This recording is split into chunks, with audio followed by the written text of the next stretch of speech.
은혜를 구하며 사모하게 하심을 감사드립니다. 이 시간 저희들 온 마음으로 주님의 말씀에 집중하고자 합니다. 살아계신 하나님께서 친히 말씀하시고 주님 말씀 들려주실 때에 우리의 잠자던 영혼이 깨어나며 우리의 막힌 귀가 뚫려지고 우리의 감겼던 눈이 활짝 열려 하나님의 말씀을 보고 듣고 경험하는 이 시간 되게 하여 주옵소서. 부족한 종은 주님 뒤로 감추어 주심으로 하나님의 영광만 나타나며 거룩한 주의 영광 앞에 전하는 저와 듣는 우리 모두가 두렵고 떨리는 몸으로 서서 감사하는 복된 이 시간 되게 하여 주옵소서. 예수님 이름으로 기도드리옵나이다. 아멘. 이 시간 좌우에 계신 분들하고 한번 인사합시다. 사랑하며 축복합니다. 사랑하며 축복합니다. 사랑하며 축복합니다. 함께 예배드린 우리 성도님들 사랑하며 축복합니다. 예배 전에 인사 나눈 것처럼 우리 신정란 집사님 아직 완전히 나으신 건 아니지만 또 우리 성도님들 뵙기 위해서 함께 또 하나님 예배 드리기 위해서 나와왔습니다. 그리고 또 전예림 우리 학생 또 피바디 이제 다음 주 수요일날 피아노 마스터 코스에 이제 오디션을 보기 위해서 방문해서 함께 예배를 드립니다. 또 우리 좌우에 계신 우리 성도님들도 한 주간 또 건강히 잘 지내신 것 같아서 보기 좋고 또 여전히 몸이 좋지 않고 또 한국에 방문 중에 있는 우리 성도님들 기억하시면서 기도해 주시면 감사하겠습니다. 오늘 우리는 이제 요한 1서의 말씀을 함께 살피게 되었습니다. 요한 1서는 사랑의 사도라는 별명을 가진 사도 요한이 지은 책입니다. 사도 요한이 보낸 편지이지요. 사도 요한이라고 생각하면 이제 요한복음과 요한 1, 2, 3서 요한계시록을 지었기에 많은 사람들은 사랑의 사도입니다 라는 말을 많이 합니다. 그리고 전설에 의하면 사도 요한이 이제 노구 연로한 몸을 이끌고 겨우 강대상에 올라가서 또 많은 이 청중들을 향해 설교를 할 때 이제 힘이 없으니까 사랑하는 형제들이여 서로 사랑하세요 라고 하며 내려오기도 하는 설교를 했다고 하는데요. 그 짧은 설교가 많은 사람들에게 도전을 주며 큰 감명을 주었다는 이야기도 있습니다. 이 정도로 사도 요한은 사랑의 사도로서 사랑을 증거하고 나타내는 일에 그의 전생애를 바쳤던 것입니다. 그런데 사도 요한이 처음부터 그런 사랑의 사도였는 것은 아니었습니다. 사도 요한은 예수님과 함께 다니면서 예수님의 이름으로 귀신을 쫓아내는 사람이 그들과 같이 예수님을 따르지 않는다고 해서 귀신을 쫓아내는 일을 못하도록 막는 그런 일을 했던 사람이었고 또 예수님과 함께 제자들이 예루살렘을 가기 위해 길을 가다가 사마리아를 지나야 되어서 사마리아 성에 잠시 들어가려고 했는데 사마리아 사람들이 예수님의 무리들 제자들을 막으니 사도 요한은 예수님께 예수님 지금 하늘에서 불을 내려서 저들을 다 불태워 버립시다 라고 이야기했던 사실은 성격이 굉장히 급하고 이기주의적이고 자기만 아는 그런 성격의 소유자였습니다. 그래서 예수님은 사도 요한의 별명을 우레의 아들, 즉 이 벼락의 아들이라 해야 됩니까? 이렇게 불같은 성질을 가지고 있다라고 해서 우리의 아들이라는 별명도 지어 주었던 것이지요. 그런 사도 요한이 예수님의 십자가를 지시는 모든 장면을 곁에서 보게 됩니다. 예수님의 십자가에 달리시는 그곳에도 같이 있었습니다. 그리고 예수님께서 부활하신 것을 보았고 승천하신 것을 경험했습니다. 예수님이 자기를 얼마나 사랑하시는지에 대해서 사도 요한이 경험하고 난 이후에 그는 사랑을 알게 되고 깨닫게 되며 사랑의 사도로 사역을 시작하게 되었던 것입니다.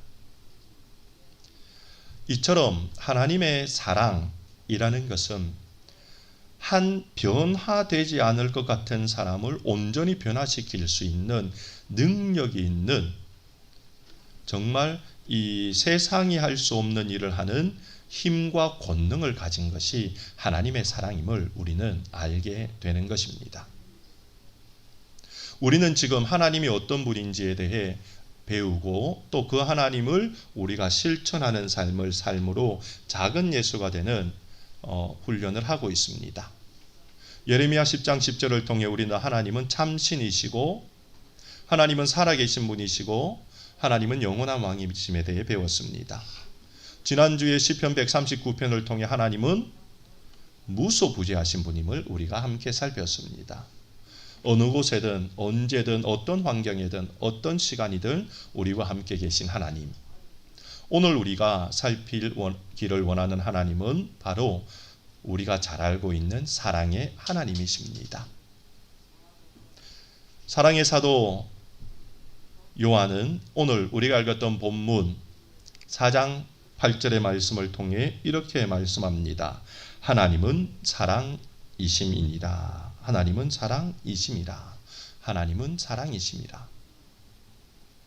사랑의 하나님에 대해서는 사실 성경 전반에 나타나 있지요. 그래서 오늘 우리가 읽었던 요한일서 4장 7절에서 11절에 안에 들어있는 사랑의 하나님을 논하기는 성경 전체에 나타난 하나님의 일부분일 수도 있습니다. 그리고 어찌 보면 그 모든 내용의 겉핥기식의 내용일 수도 있지만 저는 오늘 이 본문을 통해 이 본문 안에 나타난 사랑의 하나님은 어떤 모습으로 나타나는가를 우리 성도님들과 함께 살피고 그러면 그 사랑의 하나님을 아는 우리는 어떤 삶을 살아야 되는가를 한번 적용해 보기를 원하는 것입니다.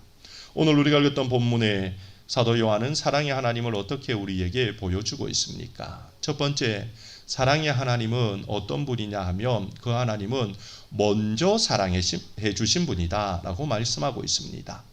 10절 말씀을 보면 이렇게 기록되어져 있습니다. 사랑은 여기 있으니 우리가 하나님을 사랑한 것이 아니요 하나님이 우리를 사랑하사라고 되어 있습니다. 사랑은 여기 있으니 이게 사랑인데 우리가 하나님을 사랑한 것이 아니요 하나님이 우리를 사랑하사라고 되어 있지요. 여기서는 정확하게 누가 먼저 사랑했는가에 대한 말은 기록되지 않았습니다. 그런 단어는 찾기 어렵습니다. 그러나 이 문장의 뉘앙스를 보면 누가 먼저 사랑했는가를 우리가 발견하게 됩니다. 누가 먼저 사랑했다고 되어 있습니까? 하나님이 먼저 사랑했다라고 되어 있습니다. 하나님이 우리를 먼저 사랑하신 것이지 우리가 하나님을 사랑한 것이 아니다라고 이야기합니다. 그러므로 하나님의 사랑은 하나님이 먼저 하신 사랑이다라는 것을 우리에게 보여주고 있습니다. 하나님께서는 아무런 자격도 조건도 아무런 능력도 아무런 소망도 없는 우리들을 먼저 사랑하셨던 분이다라는 것입니다. 모세는 신명기 7장 7절과 8절의 말씀을 통해 먼저 사랑하신 하나님에 대해 이렇게 말씀하고 있습니다. 여호와께서 너희를 기뻐하시고 너희를 택하심은 여호와께서 다만 너희를 사랑하심으로 말미암아 너희를 인도하여 내시되 라고 되어 있습니다. 여호와께서 이스라엘 백성을 기뻐하셨다라고 이야기합니다. 이스라엘 백성이 하나님을 찾아서 기뻐했기 때문에 하나님이 기뻐했다가 아닙니다. 하나님이 먼저 기뻐하시고 하나님이 먼저 택하시고 하나님이 먼저 사랑하시고 하나님이 먼저 인도하여 주셨다라고 성경은 말씀하고 있습니다. 이스라엘 민족이 다른 민족보다 더 될성 싶은 떡잎을 가진 나무 씨앗이었기 때문에 새싹이었기 때문에 그랬다고 합니까? 아닙니다. 다른 민족보다 더 강성한 나라였기 때문에 그랬다고 합니까? 아닙니다. 너희가 다른 민족보다 더 강성하지 아니하지만 내가 너희를 기뻐하고 내가 너희를 택하고 내가 너희를 사랑하고 내가 너희를 인도했다라고 하나님은 말씀합니다. 사랑의 하나님은 그러기에 먼저 우리를 사랑하신 하나님이다라는 것을 첫 번째 우리는 기억해야 됩니다. 두 번째, 사랑의 하나님에 대해 사도 요한은 무엇이라 이야기합니까? 사랑의 하나님은 먼저 사랑하셨을 뿐 아니라 그 하나님은 주시는 사랑을 보이신 하나님이다라고 말씀합니다. 9절 말씀을 보십시오. 이렇게 기록되어 있지요. 하나님의 사랑이 우리에게 이렇게 나타난 바 되었으니 하나님이 자기의 독생자를 세상에 보내심은 이라고 이야기합니다. 하나님의 사랑은 주시는 사랑, 보내는 사랑이다라고 이야기합니다. 하나님은 그냥 말로만 내가 너희를 기뻐하고 내가 너희를 택하고 내가 너희를 사랑해 라고 하신 게 아니라 하나님은 그 사랑의 증표로 아들 예수님을 주시는 사랑을 보이셨다는 것입니다. 지난 주간에 이 발렌타인데이가 있었죠. 그날 사랑하는 사람들끼리 뭐 꽃을 주기도 하고 초콜릿을 주기도 하고 또 뭐 음식을 대접하기도 하고 초대하기도 하고 만나기도 하고 격려하기도 하고 아니면 카드를 전해주기도 하고. 왜 그런 일을 합니까? 내가 당신을 사랑합니다라는 것을 보여주기 위해 그런 눈에 보이는 것들을 전해주는 것입니다. 하나님은 우리를 내가 너를 기뻐한다, 내가 너를 택하였다, 내가 너를 사랑한다, 내가 너를 인도한다라고 먼저 우리를 사랑하시고 난 이후에 하나님은 그 증거로 내가 독생자를 주마라고 이야기하며 주시는 사랑을 허락하여 주셨다는 것입니다. 사도 바울은 이런 하나님이 주신 사랑에 대해 로마서 8장 32절에 이렇게 말씀하고 있습니다. 자기 아들을 아끼지 아니하시고 우리 모든 사람을 위하여 내주신 이가 어찌 그 아들과 함께 모든 것을 우리에게 주시지 아니하시겠느냐. 하나님은 주시는 분인데 내어주시는 분이라는 것입니다. 그러면서 하나님은 가장 소중한 것을 주셨기에 그 외의 것들은 다 주시는 분이다 라고 이야기합니다. 제일 소중한 걸 줬기 때문에 나머지는 다 주실 수 있다는 것을 의미하고 있다는 것입니다. 이처럼 사랑의 하나님은 먼저 사랑하신 분이고 이처럼 사랑의 하나님은 주시는 사랑을 주신 하나님이라는 것입니다. 세 번째, 사도 요한은 우리에게 하나님을 어떻게 이야기합니까? 사랑의 하나님은 10절 하반절의 말씀에 보니 우리 죄를 속하기 위하여 화목제물로 그 아들을 보내시는 화목하시는 분이다 라고 말합니다. 사랑의 하나님은 화목하시는 분이다 라는 것입니다. 거룩하신 하나님께서 죄인인 우리와 만날 수가 없습니다. 그러나 하나님은 우리를 사랑하기 때문에 우리와 화목하기를 원하십니다. 영원히 만날 수 없어 보이는 평행선인 거룩의 하나님과 죄인인 우리 인생이 어떻게 만날 수 있습니까? 어떻게 화목할 수 있습니까? 그의 아들을 보내어 주시어서 화목제물을 삼으심으로 화목케 하셨다라고 말합니다. 그러기에 거룩하신 하나님과 죄인인 우리가 화목되기 위해서는 많은 시간이 필요합니다. 인내가 필요합니다. 그리고 기다림이 필요합니다. 그러므로 화목의 사랑을 보이신 하나님은 어떤 하나님인가 하면 인내하는 하나님, 기다리는 하나님으로 우리는 생각할 수가 있다는 것입니다.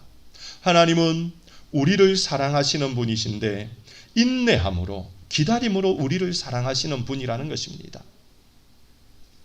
누가복음 15장에 보면 탕자의 비유가 있지 않습니까? 하나님의 마음이 어떠했습니까? 집 나간 둘째 아들을 그냥 너는 집 나갔으니까 이제 내 호적에서 파내어서 끝이라고 하지 않았다는 것입니다. 그 아들이 행여나 돌아올까 아버지는 그 아들이 돌아올 길 위에 서서 끊임없이 그 아들을 바라보고 기다리고 있었다는 것이지요. 왜요? 화목을 원하였기 때문에 그러하였다는 것입니다. 우리 하나님도 동일합니다.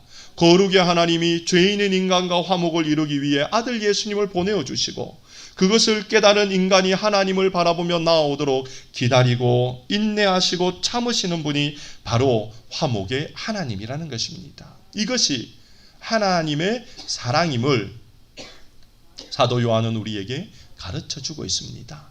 사랑의 하나님은 먼저 사랑하시는 분이고 사랑의 하나님은 주시는 사랑을 하시는 분이고 사랑의 하나님은 인내하고 기다림으로 화목하기를 원하시는 하나님이라는 것입니다. 이 사랑의 하나님에 대해 성경에서 가장 엑기스를 내어서 나타난 부분이 어디에 있습니까? 요한복음 3장 16절의 말씀입니다. 우리 다 같이 한번 읽어보도록 합시다. 시작. 하나님이 세상을 이처럼 사랑하사 독생자를 주셨으니 이는 그를 믿는 자마다 멸망하지 않고 영생을 얻게 하려 하심이니라. 아멘. 이 안에 한번 보십시오. 하나님이 먼저 우리를 사랑하시는 모습이 나오지 않습니까? 이 안에 한번 보십시오. 하나님이 주시는 사랑을 하는 모습이 나오지 않습니까? 이 안에 한번 보십시오. 하나님이 구원을 주시기 위해 끊임없이 화목을 위해 기다리고 인내하고 참으시는 모습이 나오지 않습니까? 우리 하나님은 사랑의 하나님이고 그 하나님은 주시며 먼저 그리고 기다리심으로 그 사랑을 보이시는 하나님이다라는 것을 우리가 먼저 기억해야 됩니다. 이것이 바로 사랑의 하나님에 대한 우리가 가져야 되는 지식입니다. 그런데 우리가 잘 알듯이 이 지식만을 가지고는 그래서 어쩌란 말입니까? 라는 것입니다. 이 지식만을 가지고는 우리가 작은 예수가 될 수 없습니다. 이 사랑의 하나님을 알았다면, 이 지식을 가졌다면 이제는 우리가 그러면 어떻게 행해야 되는가의 삶의 자리까지 나아가야 된다는 것입니다. 그러면 이제 우리가 어떻게 해야 될까요? 사랑의 하나님을 안 우리들은 오늘 사도 요한은 그런 우리 인생을 향해서 그 하나님을 알았다면 이렇게 우리에게 말하고 있습니다. 8절 말씀입니다. 사랑의 하나님을 알았다면 그 사랑을 실천하라는 것입니다. 8절은 이렇게 말하지요. 사랑하지 아니하는 자는 하나님을 알지 못하나니 라고 이야기합니다. 사랑하지 아니하면 하나님을 알지 못한다는 것입니다. 내 사랑의 하나님을 나는 알고 있습니다 라고 어떤 사람은 이야기할 수 있습니다. 그런데 사랑의 하나님을 안다라고 이야기하고 삶에서 사랑을 실천하지 아니하면 하나님은 뭐라고 이야기하는가 하면 너 구원받지 못한 자야 라고 말한다는 것입니다. 얼마나 무시무시한 말입니까? 하나님에 대한 지식을 많이 가지고 있고 신앙생활을 30-40년을 했고 어느 누가 보아도 교회의 직분도 맡고 있고 전도회의 회장도 이미 하였고 교회의 직분자로 은퇴도 하였고 이제는 어느 누가 보아도 존경받는 그런 분들이 있다 하여도 오늘 본문 말씀에 나오듯이 그 인생이 사랑을 실천하지 않는 인생이라면 그는 하나님을 모르는 구원받지 못한 인생이다라고 이야기합니다. 그러기에 사랑의 하나님을 아는 것이 중요하지만 그 사랑의 하나님을 내 삶에 실천하는 것이 사실은 구원받은 자의 표요, 구원의 증거라는 사실을 우리가 기억하며 사랑의 하나님을 실천해야 된다는 것입니다. 그러면 우리가 사랑의 하나님을 어떻게 실천할 수 있습니까? 오늘 그것을 조금 구체적으로 살펴보기를 원합니다. 한 율법학자가 예수님께 찾아와서 구약의 613개 율법 중에 가장 큰 율법이 무엇인가를 물었습니다. 예수님이 무엇이라고 대답했습니까? 이건 아주 중요한 내용이기 때문에 공관복음에 다 기록되어져 있습니다. 그 중에 저는 마가복음의 말씀을 한번 보려고 합니다. 마가복음 12장 30절 31절에 예수님은 이렇게 말씀하십니다. 내 마음을 다하고 목숨을 다하고 뜻을 다하고 힘을 다하여 주 너의 하나님을 사랑하라 하신 것이요 둘째는 이것이니 내 이웃을 내 자신과 같이 사랑하라 하신 것이라 라고 예수님이 가르쳐 주셨습니다. 구약의 613개의 율법 중에 무엇이 가장 중요하냐? 그것을 10계명으로 예수님은 요약하셨고 10계명 중에 무엇이 가장 중요하냐? 1계명부터 4계명을 요약해서 하나님을 사랑하는 것이라고 예수님은 말씀하시고 5계명부터 10계명까지 요약해서 내 이웃을 너 자신같이 사랑하는 것이다라고 예수님께서는 가르쳐 주셨던 것입니다. 사랑하라는 것입니다. 하나님이 사랑의 하나님이기에 너희들도 하나님의 자녀 구원받은 자라면 사랑하라라는 것입니다. 그런데 여기서 중요한 것이 있습니다. 예수님이 사랑하라라고 이야기하시면서 이 순서를 어떻게 정하고 있냐는 것입니다. 첫째는 누구를 사랑하라고요? 둘째는 누구를 사랑하라고요? 많은 경우에 이 두 가지를 섞어서 생각하기도 하고 뒤집어서 생각하기도 하고 많은 경우에 이 두 가지를 분리해서 생각하기도 하는데 다 틀린 것입니다. 이 두 가지는 우선순위에서 예수님이 하나님을 사랑하는 것이 먼저이고 하나님을 사랑하는 삶을 살면서 이웃을 사랑하는 삶을 병행해 가야 한다라는 의미로 말씀하신 것입니다. 이 우선순위는 굉장히 중요한 것입니다. 아니, 이 우선순위는 어겨서는 안 되는 정말 중요한 우선순위입니다. 저는 어릴 때에 프라모델을 만드는 것을 좋아했습니다. 플라스틱 모델이라고 이야기하죠. 그런데 어떤 걸 보면 너무 쉽게 만들 수 있게 보이는 것들이 있는데요. 그런 것들은 사실 설명서를 보지 않고 만드는 경우가 있습니다. 본드도 붙이고 테이프도 모양도 붙이고 또 뭐 테이프도 붙이기도 하고 하면서요. 그런데 어느 순간에 보면 부품이 하나 남아 있어요. 본드를 다 붙여놨는데 부품이 남아 있어요. 우리 성도님들 중에 특히 남자분들 중에 아이키아 가구를 졸업해 보신 분들은 제가 무슨 말 하는지 이해를 하실 겁니다. 딱 보면 어떻게 졸업해야 되는지 눈에 확 들어오거든요. 설명서를 보면 영어뿐 아니라 뭐 수많은 언어가 있기 때문에 귀찮아서 안 봅니다. 보면 아는데요. 뚝딱뚝딱뚝딱 하면 모양이 약간 이상해요.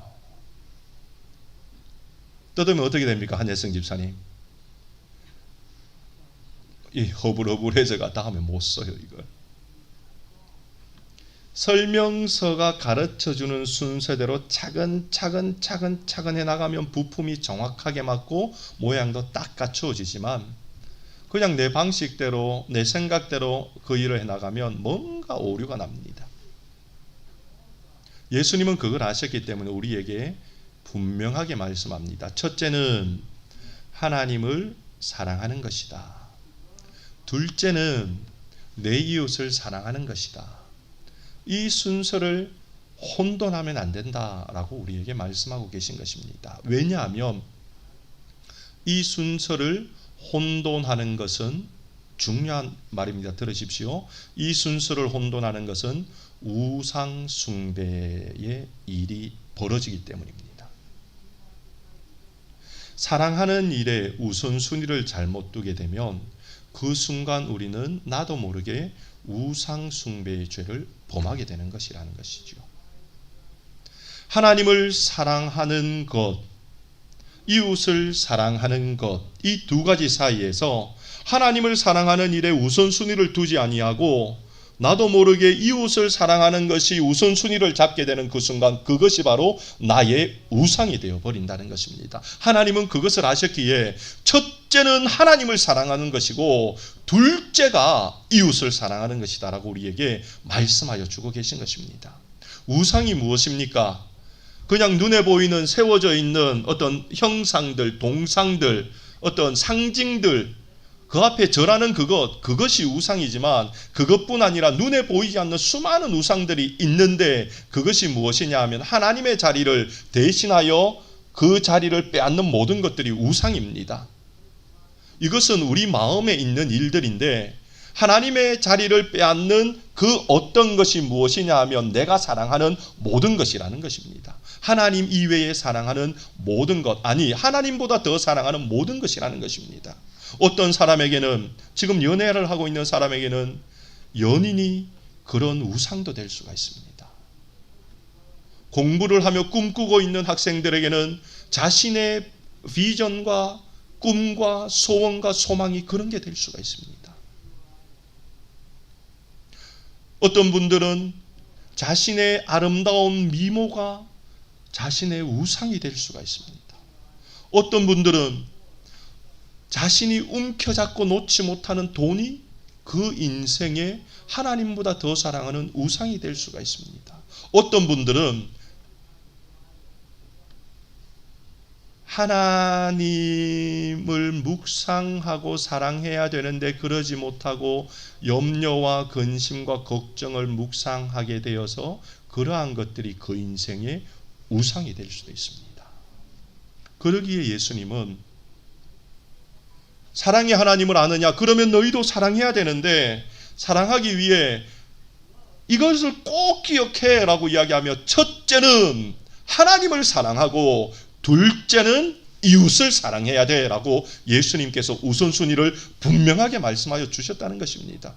그러기에 사도 베드로는 베드로전서 5장 7절에서 말씀하지 않습니까? 염려와 근심이 우리 마음에 하나님을 사랑하는 것보다 더 내 마음을 빼앗으면 나는 염려하고 근심하는데 사실은 그걸 사랑하는 거예요. 하나님의 입장에서는.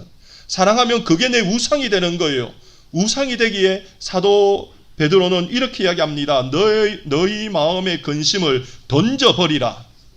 하나님이 그것을 권고하실 것이다 라고 말씀합니다. 하나님을 더 사랑하고 하나님을 더 기뻐하고 하나님을 더 생각하고 하나님을 먼저 내가 사랑하는 자가 되어야 되는데 염려와 근심을 더 묵상하고 있으면 그게 우상이 되어서 하나님의 기쁨이 되지 못합니다. 그러기에 그걸 던져버리라라고 이야기합니다. 아, 하나님 실수했군요. 내가 하나님을 더 사랑합니다. 이걸 하나님께 던져버립니다라고 이야기할 때 하나님이 그것을 공고하시겠다라고 약속하여 주고 계신 것입니다. 그러므로 사랑하는 성도 여러분, 첫째로 누구를 사랑해야 된다고요? 하나님을 사랑해야 됩니다. 둘째로 이웃을 내 몸과 같이 사랑해야 되는 것입니다. 좀 더 구체적으로 한번 보도록 합시다. 그러면 하나님을 사랑하라고 했을 때에 그 하나님을 어떤 태도로 사랑해야 됩니까? 어떤 자세로 사랑해야 됩니까? 성경은 이야기합니다. 마음을 다하고 목숨을 다하고 뜻을 다하고 힘을 다하여 그 하나님을 사랑하라 라고 말씀합니다. 마음과 목숨과 뜻과 힘을 다하여 온 전심으로 하나님을 사랑하라는 것입니다. 가능하면 한순간도 빠짐없이 하나님을 사랑하도록 해야 된다라고 이야기합니다. 왜 우리가 그렇게 해야 됩니까? 그러면 왜 그렇게 해야 됩니까? 예수님께서 바리새인의 집에 가서 식사를 하실 때에 유대인의 식사는 이렇게 비스듬하게 누워서 식사를 했지 않습니까? 영화를 보면 성경에도 그렇게 나옵니다. 비스듬하게 누워서 이렇게 기대어서 식사를 하고 계신데 한 죄 있는 여인이 그 집을 들어왔다라고 성경은 이야기합니다. 그 죄 있는 여인이 그 집을 들어와서 감히 예수님께는 오진 못하고 예수님 발에 서서 그냥 아무 말도 없이 고개를 푹 숙이더니 눈물을 흘리는 겁니다. 눈물을 뚝뚝 흘리는데 정말 펑펑 울었던 것 같아요. 그 눈물이 예수님의 발에 떨어져서 예수님의 발을 씻길 정도가 되었습니다. 그러자 이 여인이 어떻게 합니까? 그 앞에 무릎 꿇고 엎드려서 자신의 머리털로 예수님의 발을 씻었습니다. 그리고 예수님의 그 자신의 눈물로 인해 떨어진 예수님의 발을 닦고 난 이후에 그 예수님의 발에 입을 맞춥니다. 그리고 이 여인이 준비해온 향유를 깨뜨려서 예수님의 발에 붓게 됩니다. 그 모습을 예수님을 초대해서 식사를 하고 있던 바리새인이 다 지켜봅니다. 바리새인은 그 여인이 죄 많은 여인인 것을 알고 있었습니다. 왜냐하면 그 동네에 소문나 있는 여인이었거든요. 그러면서 속으로 생각했습니다. 저거 지금 뭐 하는 일이야? 예수님이 저 여자가 어떤 여자인 걸 알면 저래 가만히 있지 않을 건데 비난하고 있었죠. 그때 예수님이 한 비유를 이야기합니다. 돈을 빌려주는 사람이 있는데 그 사람에게 한 사람은 500데나리온을 빌렸고 한 사람은 50데나리온을 빌렸다라고 생각해 보아라.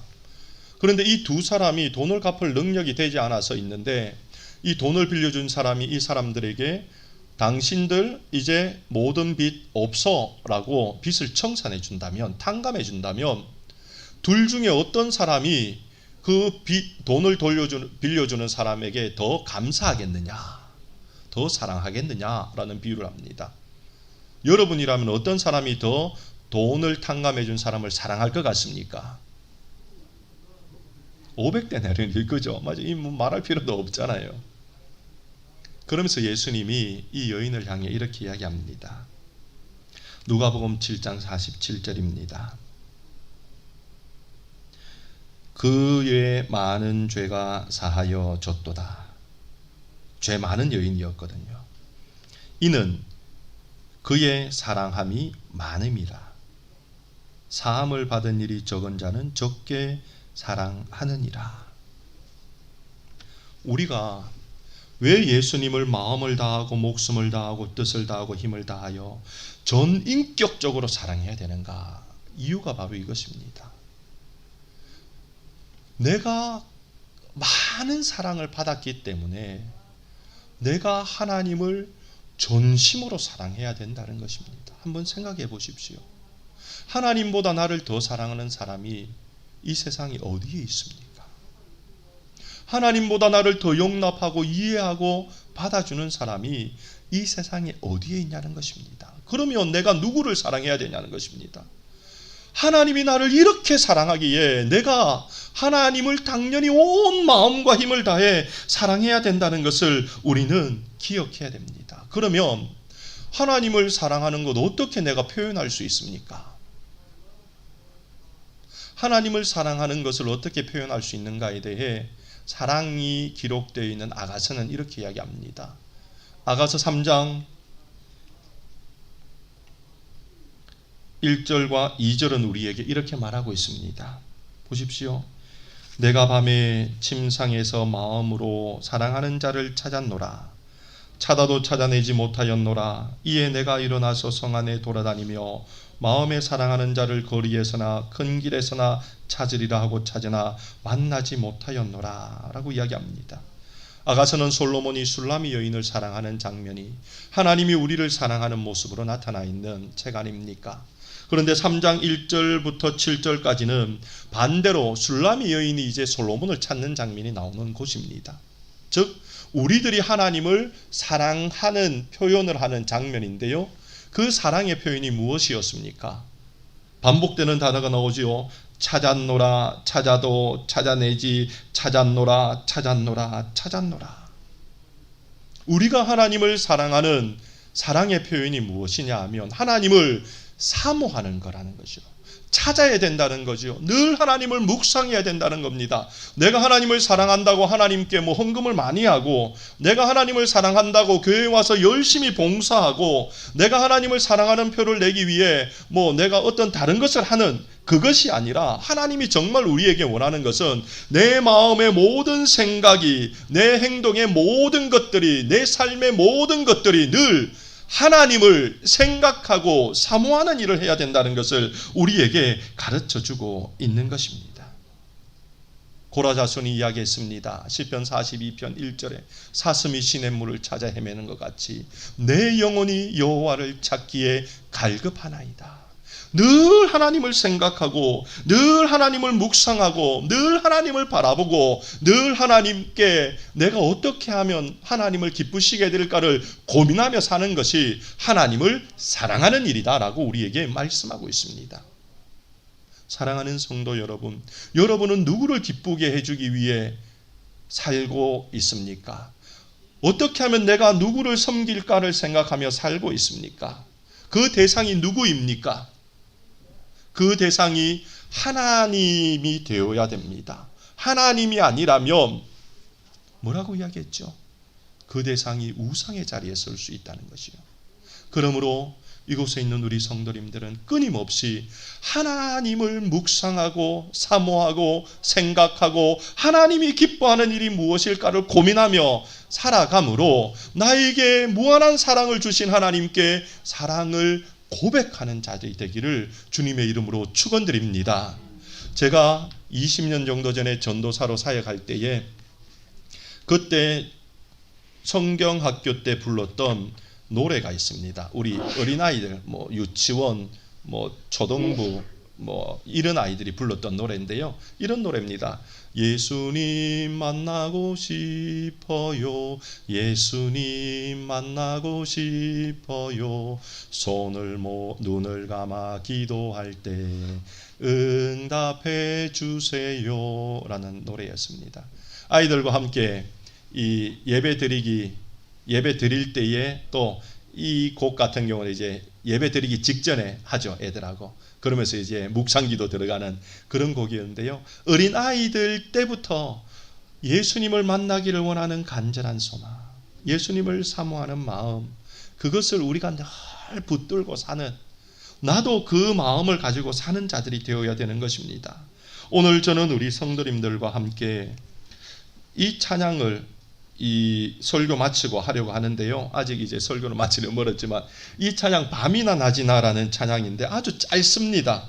그렇지만 참 은혜롭고 이 도전이 되는 곡 같아요. 나의 소망 되신 주를 바라봅니다. 다시 오실 나의 왕 예수 주를 기다립니다. 밤이나 낮이나 어제나 오늘도 영원히 주만 찬양해 괴롭고 슬플 때 낭망하여 넘어져도 언제나 주만 찬양하겠네. 이 곡이 늘 입에서, 늘 내 마음에서, 늘 내 생각에서 떠나지 않는 우리의 삶이 하나님을 사랑하는 증거로 나타나야 된다는 것이지요. 이렇게 우리에게 하나님을 먼저 사랑해야 된다라고 성경은 말합니다. 그것이 사랑의 하나님을 아는 자의 첫 번째 삶의 모습이고요. 두 번째는 내 이웃을 내 몸과 같이 내 자신처럼 사랑하라고 명령합니다. 그런데 여기서 이웃을 사랑하는 데에도 순서가 있습니다. 어떤 순서가 있는가 하면 이웃을 사랑하되 가족을 먼저 사랑해야 된다라고 성경은 말합니다. 어떤 분들은 신앙생활하면서 가족은 내팽개치고 그 외의 사람들을 사랑하는 사람들이 있는데 그건 성경적이지 않습니다. 성경은 이웃을 사랑하되 가족을 먼저 사랑해라라고 이야기합니다. 디모데전서 5장 8절은 우리에게 이렇게 말합니다. 누구든지 자기 친족, 특히 자기 가족을 돌보지 아니하면 믿음을 배반한 자요 불신자보다 더 악한 자니라. 누구든지 자기 친족, 자기 가족을 돌보지 아니하면 믿음을 배반한 자요 불신자보다 더 악한 자니라. 디모데전서 5장에는 과부들이 교회에서 구제받는 장면이 나옵니다. 그러면서 사실 사도 바울은 그런 가족 중에 고아와 과부들 또 연약한 자들이 있다면 이 당시의 과부는 가장 사회적으로 약자였지 않습니까? 그런 자들이 있다면 가족들이 먼저 돌봐야 된다라고 이야기합니다. 저는 이것을 생활적인 면뿐 아니라 섬김의 사랑의 부분까지 연결할 수 있다고 생각합니다. 왜냐하면 그렇게 돌보는 일은 사랑과 관계되어 있는 일이기 때문이지요. 하나님은 우리에게 말씀합니다. 사랑을 할 때에 누구에게 먼저 사랑해야 되는가? 이웃 중에는 가족이다라고 이야기합니다.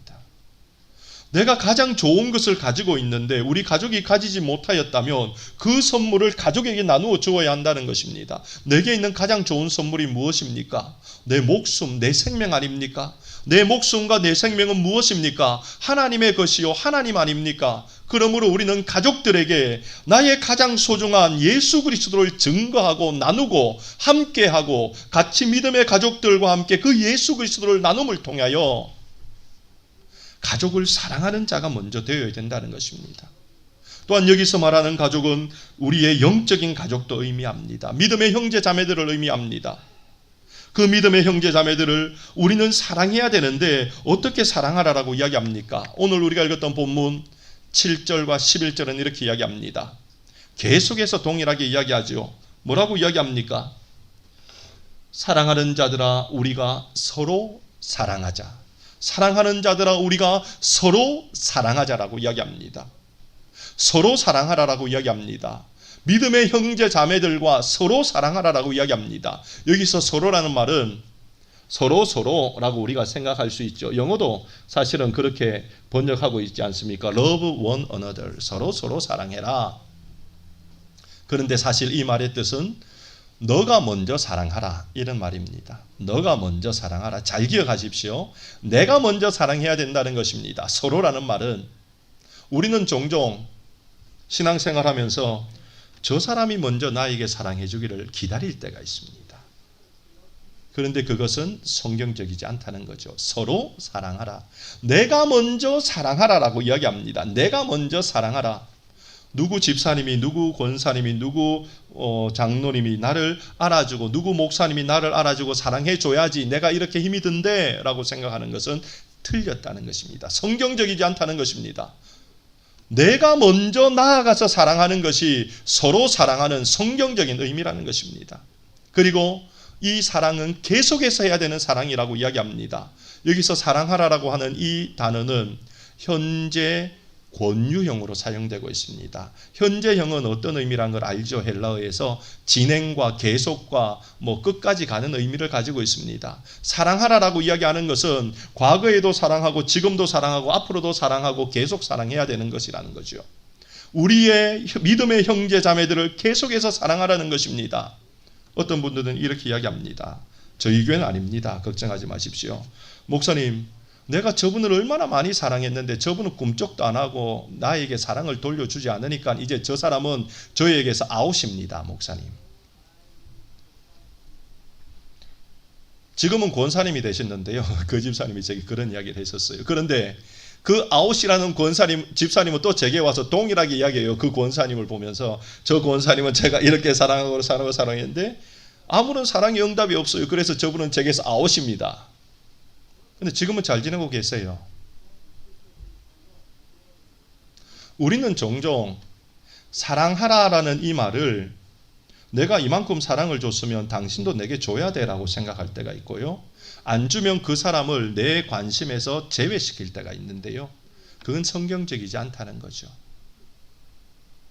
우리는 한 사람을 사랑할 때에 끝까지 그 사람을 사랑해야 되는데 왜 그런가 하면 오늘 본문에서 우리에게 그렇게 명할 뿐 아니라 또 다른 이유는 하나님이 나를 그렇게 사랑하셨고 사랑하고 있고 사랑할 것이기 때문이라는 것입니다.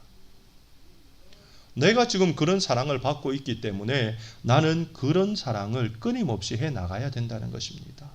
상대가 받아주지 않아도, 상대가 마치 무시하는 것처럼 해도, 상대가 아무런 응답을 하지 않아도 하나님이 내게 하라고 했기 때문에, 또 하나님이 내게 그런 사랑을 주고 계시기 때문에 나는 끊임없이 사랑해 나가는 자가 되어야 된다는 것입니다.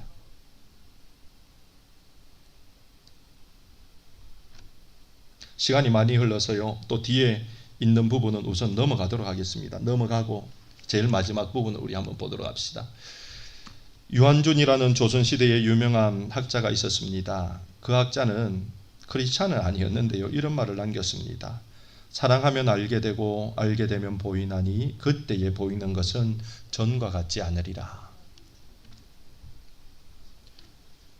하나님을 사랑하게 되면 하나님을 알게 되고 하나님을 알게 되면 전혀 다른 세계를 우리는 늘 경험하게 된다는 거지요. 가족들을 사랑하게 되면 가족들을 더 깊이 알게 되고 가족들을 알게 되면 그 가족들의 또 다른 면을 우리가 보게 된다는 겁니다. 믿음의 형제 자매들을 사랑하게 되면 그 사람이 내게 사랑을 주지 않는다고 해도 반응이 없다고 해도 끊임없이 내가 사랑하면 내가 그 사람을 알게 되고 그 사람을 알게 되면 전혀 다른 것을 우리가 발견할 수 있게 된다는 거지요. 우리가 이것만 잘 되면요. 이제 우리 주변의 삶이 변화될 수밖에 없습니다. 왜요? 이것은 그냥 자동으로 흘러나는 일이기 때문입니다. 그냥 오늘 굳이 제가 다루지 않아도 이건 그냥 자동으로 나타나는 일이기 때문입니다. 그러므로 이 중에 제일 중요한 것은 바로 우리가 하나님을 사랑하는 겁니다. 내가 하나님을 끊임없이 묵상하고 하나님을 끊임없이 사모하고 하나님을 끊임없이 생각하고 하나님을 끊임없이 붙드는 삶을 산다면 나로부터 정말 세상의 어두움이 밝아지게 되고 나로부터 세상의 죄악이 물러가게 되고 나로부터 세상이 우울하던 것이 물러가고 기쁨이 넘치게 된다는 것입니다. 왜요? 하나님을 사랑하는 자는 이웃을 사랑할 수밖에 없고 이웃을 사랑하다 보면 세상이 변화될 수밖에 없기 때문입니다. 오늘 왜 우리 기독교가 손가락질을 받습니까? 예수님의 명령을 제대로 실천하지 않기 때문입니다. 첫째로 누구를 사랑해야 된다고요? 뭐라고요? 하나님을 사랑해야 되고 둘째로 이웃을 사랑해야 된다는 이것을 놓쳐버렸기 때문에 이웃을 먼저 사랑하여 우상 숭배하였기 때문에 당연히 세상에 빛과 소금이 아닌 손가락질을 받을 수밖에 없다는 것입니다. 사랑하는 성도 여러분, 이제 우리는 세상의 빛과 소금이라고 예수님이 말씀하시는 그 말씀대로 살아나가야 되지 않겠습니까? 그러기 위해 하나님을 더